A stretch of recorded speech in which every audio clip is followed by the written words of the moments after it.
Good evening friends. Welcome to Ginnath Agency's YouTube channel. இன்னைக்கு வந்து rain showers பத்தி பார்க்கலாம் அப்படிங்கறது பார்த்தோம். நிறைய கிளையண்ட்ஸ் கஸ்டமர்ஸ் வந்து ரெயின் ஷவர்ஸ் வந்து ப்ராப்பரா அவேர்னஸ் இல்லாம இருக்கறனால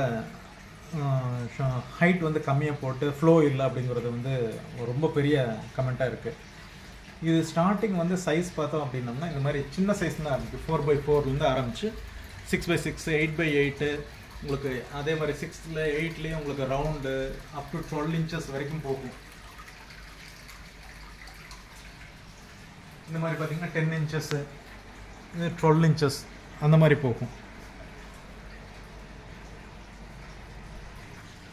அப் டு இந்த மாதிரி 2x2 ஷவர்ஸ் 2x4 நிறைய போகும்.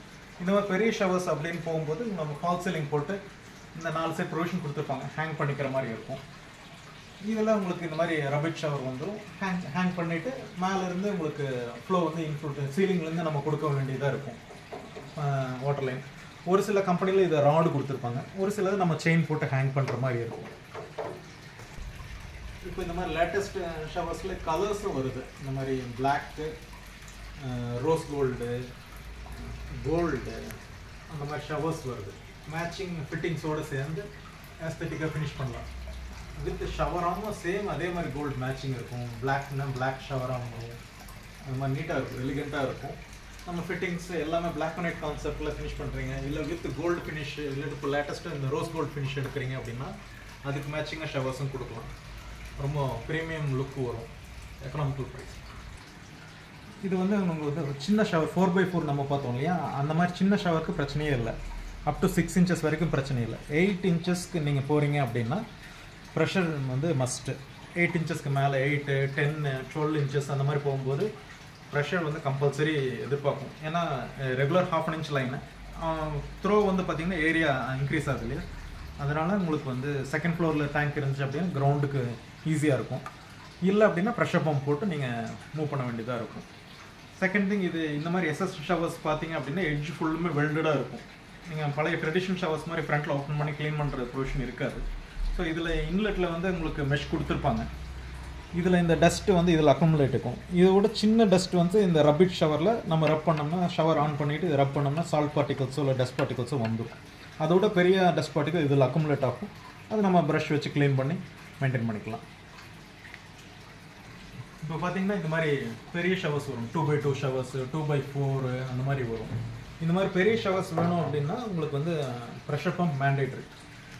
இது ஹேங்கிங் ஃபிக்ஸிங் ப்ரொவிஷன் பார்த்தீங்க அப்படின்னா 4 சைடு வந்து ஹூக் மாதிரி ப்ரொவிஷன் கொடுத்துருப்பாங்க.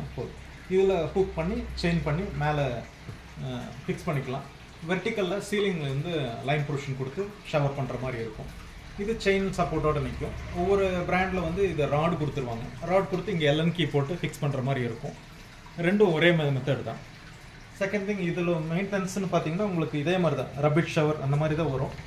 டஸ்ட் அதே மாதிரி இதில் அக்குமுலேட் ஆகிக்கும். இதில் வந்து நீங்கள் க்ளீன் பண்ணி போக்குற மாதிரி இருக்கும். ஸோ இந்த மாதிரி ஷவர்ஸ் ஒரு பேசிக் ஐடியா வந்திருக்குன்னு நினைக்கிறேன். அது பார்த்து டிசைட் பண்ணி நீங்கள் பர்ச்சேஸ் பண்ணிக்கோங்க. செகண்ட் திங், ஃப்ளோ ரேட் கொடுப்பாங்க. ஒவ்வொரு பிராண்டில் வந்து இந்த மாதிரி 6 இன்ச்சஸ் 8 இன்ச்சஸ்னால் எவ்வளோ ஃப்ளோ வருங்கிறது ஃப்ளோ ரேட் இருக்கும். அது பேஸ் பண்ணி ப்ரெஷர் பம்போட ஃப்ளோ பேஸ் பண்ணி நீங்கள் எவ்வளோ பார் ப்ரெஷர் போடணும், எந்த கெப்பாசிட்டி ப்ரெஷர் பம்ப் போடணுங்கிறது டிசைட் பண்ணிக்கோங்க. இன்ஜினியர்ஸ் இல்லை ஆர்கிடெக்ட் இருந்தாங்க அப்படின்னா அவங்களோட கன்சல்ட் பண்ணிக்கோங்க. எவ்வளோ பெரிய ஷவர் போடுறீங்க, எவ்வளோ ஃப்ளோ வரணும், எவ்வளோ பாத்ரூம்ஸ்க்கு நீங்கள் இது இன்ஸ்டால் பண்ணிடுறீங்க, அதுவும் சேர்ந்து கால்குலேட் பண்ணிக்கோங்க. ஒரு பாத்ரூமாக கால்குலேட் பண்ணிவிட்டு இந்த ஃப்யூச்சரில் ஏதாச்சும் ஆட் பண்ணுறதா இருந்துச்சுன்னா அதுக்கும் சேர்த்து டிசைட் பண்ணணும். இல்லை ஒரு பாத்ரூம் வந்து ப்ரெஷர் பம்ப் இது இந்த ரெயின் ஷவர்ஸ் போடுறீங்க, இன்னொருல வந்து ஷவர் பேனல்ஸ் போடுறீங்க அப்படின்னா அதுவும் கால்குலேட் பண்ணணும். Okay, thank you.